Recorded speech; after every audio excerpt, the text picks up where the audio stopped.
184 subscribers. I came up like probably 10% in subscribers over like the last week without really posting any real videos, which is really cool because it says that one, my live streams must do something for my subscribership. Just kind of out of the blue, they're starting to get popular. I'm trying to live stream and work on stuff at the same time because that's my life. So, one-handed battery swap here. But yeah, I think that's awesome.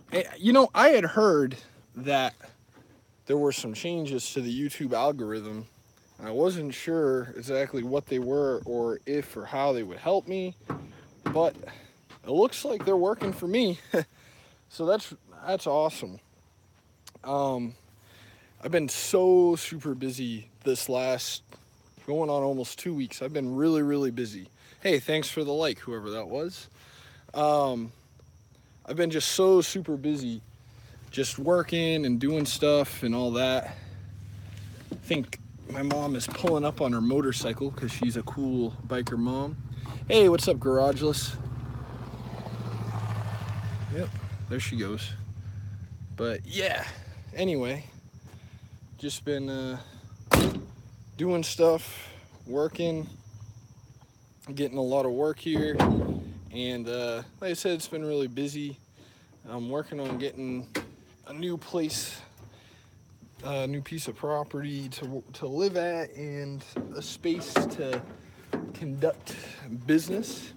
So I got a couple of things going on with that, and I actually, I've been looking for an actual shop, like a commercial space, for probably, geez, at least the last year now, and just been getting more and more serious about it. So, that's how things go. When you're looking for something like that, you start off kind of window shopping, and then you start calling people, then you start looking at stuff, and eventually somewhere down the line, you find something that actually works for you.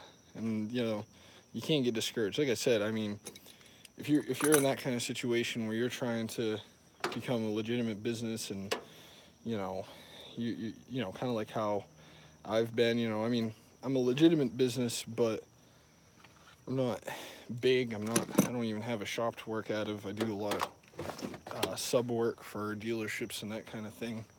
So, and I take all types of jobs, but it's just cool because I'm my own boss and everything.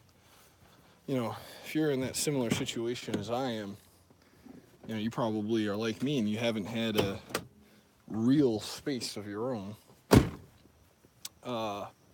Don't give up just because of that. Just do everything the way that you can with what you got. Sorry. So I'm slightly distracted here. But yeah, so I went and I looked at a place today, and it's small. It's not, the location is just like in an industrial park, which is fine. Sorry about that. I tried to hold the phone kind of funny here. Putting a battery into my other truck. I put this battery out of my F-150 into the hard body because, had to give the hard body its chance to stretch its legs and everything like that. So, it's good to do that once in a while. But now I'm putting it back in my F-150 because that's my daily. Continuing on anyway. So when I looked at this place today, it's got like a 250 square foot office, has like a single bay warehouse garage type of space in the back, and by far it's not ideal. By no means is this place ideal. Like, the location is not awesome.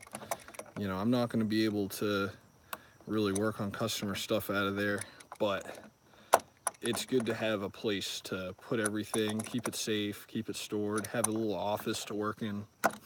And it really just frees me up because I've also been looking for like another place to live. So now if I get this place, I could just live in an apartment and it'd be fine. because I could just go back to the shop or whatever, or any size house for that matter. That would also be fine because it doesn't have to have a garage. I have a garage and a shop and everything, so if it works out. But of course, with anything like that, there's its drawbacks. One of the major drawbacks to this spot is, I can't really, how do I explain it? I can't really work in there during like regular business hours because of the neighbors. They're not like a bunch of, it's like in a place that has adjoining shop type businesses. So, one guy, like I think the guy next to me is a painter, and then so on and so forth. I don't want to upset, like I think there's like an interior design place in the building that has customers in and out, kind of almost like a retail type of space, office, administrative type of space. So I have to be respectful of them, and the woman that manages it pretty much said, like, can't be like banging in there and making a bunch of noise and everything else because you don't want to disrupt the other people in the building, which is totally fine. It's really, to me, just like a storage space, and I need it because I got a ton of stuff, a ton of tools, a ton of equipment, trailer, all that stuff. So even if I had like a house with a garage and everything, it wouldn't be ideal to have to keep all this stuff there. Plus, it gives me like a place, like if I have to talk to somebody, like a customer of some type, I can say, oh, well, you can just swing by the shop. Even if I don't work on their stuff there, at least it gives me some legitimacy, or whatever. I could move it elsewhere to work on it later on because I do have a trailer. But it gives them a place to drop stuff off at, all that. Let me just make sure that my battery is tight. It's not. Story of my life. I lost the nut that goes on the end of my battery cable, which kind of sucks. That happens. So anyway, the price is really, really good on it. But the problem that I face, like the biggest problem I face, is you have to have pretty good insurance to go in there because, they don't want you to burn down their place. And if you do, they want to be able to, get money out of that to replace it or fix any damage that you cause, which is, common. It's a thing that you see from time to time with commercial properties of that type. And I think I'm also responsible to make any repairs to the building, which is also really common with commercial spaces. No big deal. That's pretty much the story with all of them, even the ones that are a lot more money. So I don't have a lot to complain about there. But the moving cost is super low. I don't want to like say exactly how much it'll cost me to get into this place, but put it this way. The monthly cost is less than any apartment I've seen in the area, period. Which is cool, but it's also, not a place you can live, so makes sense. There's probably a lot less demand for that type of thing, but it's still a place you can do business, which is awesome. And the moving cost is very, very minimal. Like I said, probably the biggest hurdle is just getting insurance on it, which, if you're any type of businessman, you got to have insurance. You can't put yourself in that situation where somebody can go and say, oh, you did this or that, I'm going to sue you and everything. Like, you need to have something to protect yourself. So I really, I'm not too hurt about having to have that general liability insurance because it's something I should have had a long time ago. I just really, really been putting myself at risk not having it because, I trust the people I work with to understand that I'm just small time. You can't sit here and expect that, like, you can sue me for millions of dollars or thousands of dollars. I mean, the insurance policy that I'd be getting is only $1 million. is only worth $1 million, so that'd be the limits of the liability. But in any case, what the heck happened to this nut that goes onto this battery? It's really weird. Oh, I think it's right there. I hope that's it.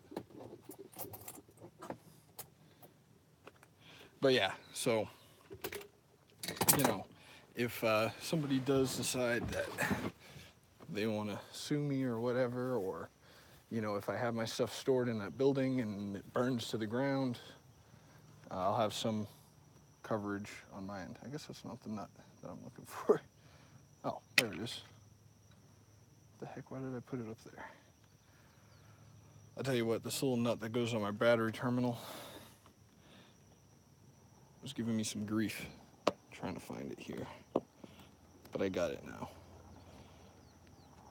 But yeah. Anyway. So yeah.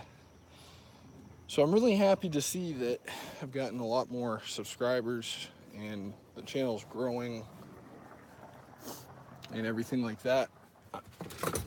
I'd like to thank everybody that has subscribed, especially in the last week, because that's really saying something that even though I haven't really been super active, this has been one of my bigger weeks for subscribers, so that's awesome too. And I'm gonna be trying to work on some stuff in the next coming days. I've got a couple ideas, like I said, about some videos and stuff that I can do.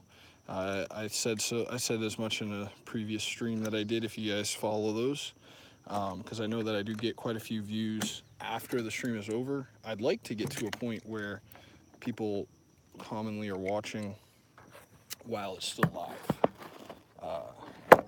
You know, I'm still a small channel, so, you know, that's not gonna happen overnight. I understand that. But, you know, the best thing you can do if you really want to watch this stuff when it's live, which is honestly the best way, because then you can comment on it and I can respond and everything like that. Go ahead, if you're already subscribed, make sure you hit the bell icon, because if you do, it'll notify you when I've gone live. You don't have to watch it, but, you know, at least you'll know. You won't, you know, you could be watching a different video when I make this stream, and you'd rather watch my thing, and you don't even know that it's live at the time. Jeez, that battery terminal doesn't want to go tight at all, no matter what I do. Okay.